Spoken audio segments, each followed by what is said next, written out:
And so Shimmr was born to be an automated advertising platform that would allow any industry with a deep inventory and a discoverability challenge to be able to surface their things, their assets that they've invested in, their products and their goods and their services that have kind of languished in the dark because traditional advertising models would never allow a kind of low margin, low budget, low revenue product to have its own advertising campaign.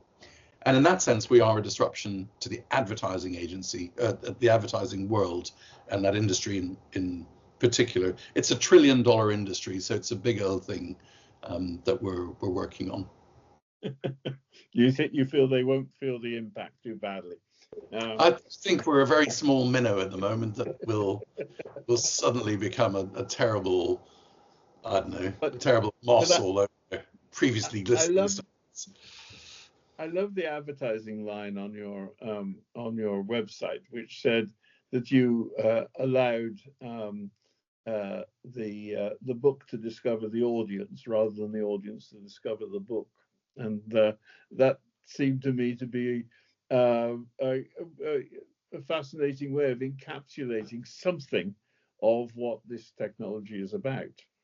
I think it's great that you relied upon that, because it's a subtle but really profound change in the way that books are marketed and advertised. I must give credit to Porter Anderson, who's the editor-in-chief of Publishing Perspectives, because when he first talked to me, he said, you were doing reverse discoverability. I said, what's that, Porter?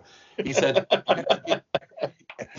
every book finds its audience, and he's very generously, without royalty, allowed us to use the line ever since. But it's true, what we do with our machines is essentially read the book, with, of course, the permission of the publisher and whoever holds the copyright.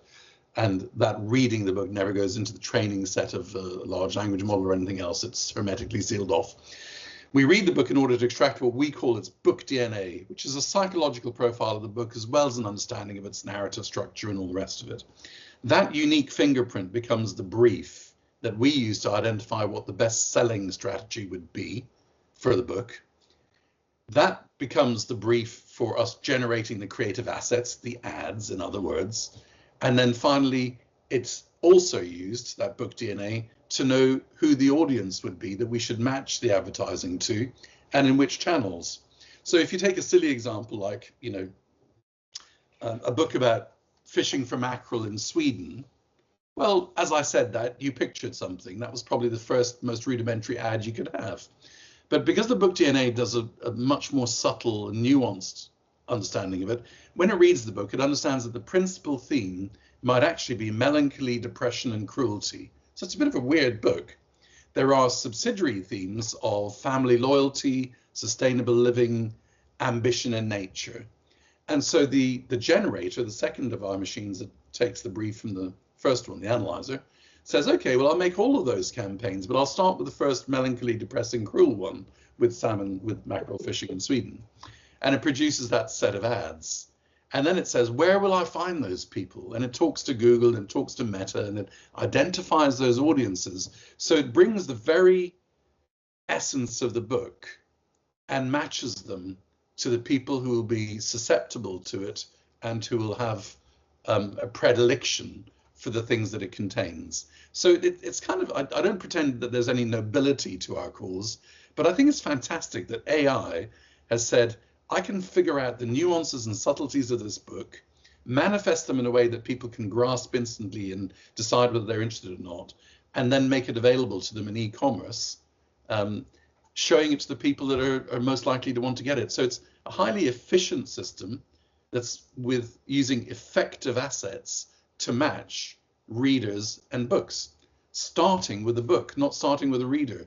And historically, of course, everybody said, well, housewives 25 to 40 in Texas, what do they like? Let's send them these books. We just do it. We take no notice of demographics or previous history. We just say, we know that you're interested in these things, and here's a book that has that for you. So how about a match here? And it's working very well. Yes. Well, I think that's wonderful. just qualify for me can you describe for me? It is working very well. I notice you have a pretty wonderful list of clients on your website.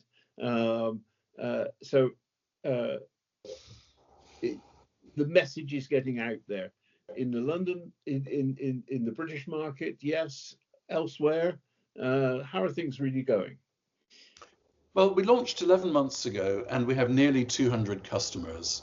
I think I couldn't be more delighted with that. I mean, if we had 2 million, well, that's more delightful. But actually kind of being serious about what you can expect from a sometimes conservative industry that is a little wary of, too quickly embracing new technology and so on. I think we've done fabulously well. And I have to say that our customers come from right across the spectrum of, mom and pop publishers all the way up to the biggest enterprise ones. They've embraced us. We're principally focused first in the trade area rather than in academic, but we will be going there too. So just in terms of kind of revenue generation and relationships with the publishing industry, I think we've done very well. Our revenues are about 65% in the States already. The rest pretty well in the UK, but we have smidgens here and there in Australia, New Zealand, Ireland, Canada, classic English-speaking markets, but also some Indian publishers who are sending their books to be sold in the US and the UK markets. So we're really more focused on where the books are sold than where they come from in terms of our business model. And we anticipate, once we've optimized our product, which is not optimized, and I'll be perfectly humble about that in a second, but once we've optimized it properly, we'll go into every language. There's no reason for us not to operate in Mandarin and Spanish and Arabic and Portuguese. So we'll do it globally as soon as we're ready. Yeah. Would you like humility about product note? Well, yes. Let's have some humility. That's always good at this stage in a conversation. Our product doesn't work for every book. It's as simple as that. And the reality is we do automated advertising. We don't do magic. And there are some reasons why books don't sell. I mean, the first one is they're not very good. The second one is often that their selling environment is absolutely not optimized. So you've got poor reviews or no reviews or awkward pages or, the things which just kind of hamper people acting on their impulse or their match and just saying, well, actually, no, I think I'll buy something else. It might be too expensive compared to another competitor they see listed alongside it.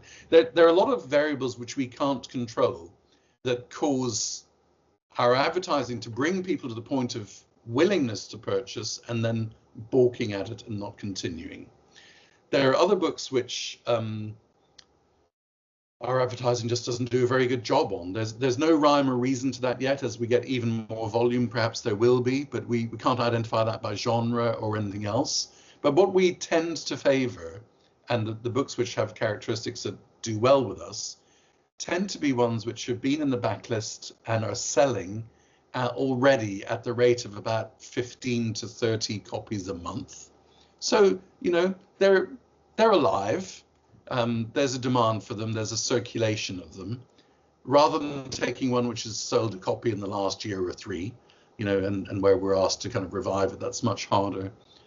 And I think also, we have a very long backlog, as it's called in SaaS technology, of product optimizations we want to do. We're going to move into video. It's not really industrially productized yet for us to be able to do that. We're going to go onto different platforms. So we're looking at Pinterest and Reddit. We're principally now in Meta and Google, for example. But we'll work on LinkedIn and everywhere else where there are audiences with whom we could match. Yeah. And I think our creative output will also. There's an interesting point about the creative output, which I'd like to dwell on just for a second. Advertising agencies typically have a house style. Sometimes brands have a very imposing brand style.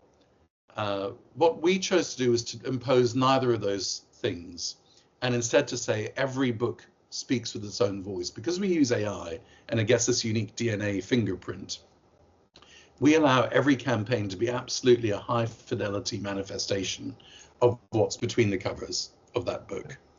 And that will cause us over time fantastically to have really different looking advertising for every single book. At the moment, that is not true about our campaigns because we deliberately throttle the AI's creativity in order to produce. One of the hardest things with AI at the moment is to be deterministic, which means that you tell it what to do and you will get what you asked for. Very, very often current users of AI try to get something completely unpredicted. So we have managed to engineer determinism into our system that allows our engines to produce what we want them to produce. That means some throttling of their creativity. But as the months go on, we're going to unthrottle that and we'll get more and more spectacular and really palpably different advertising campaigns for different books, which I'm thrilled about.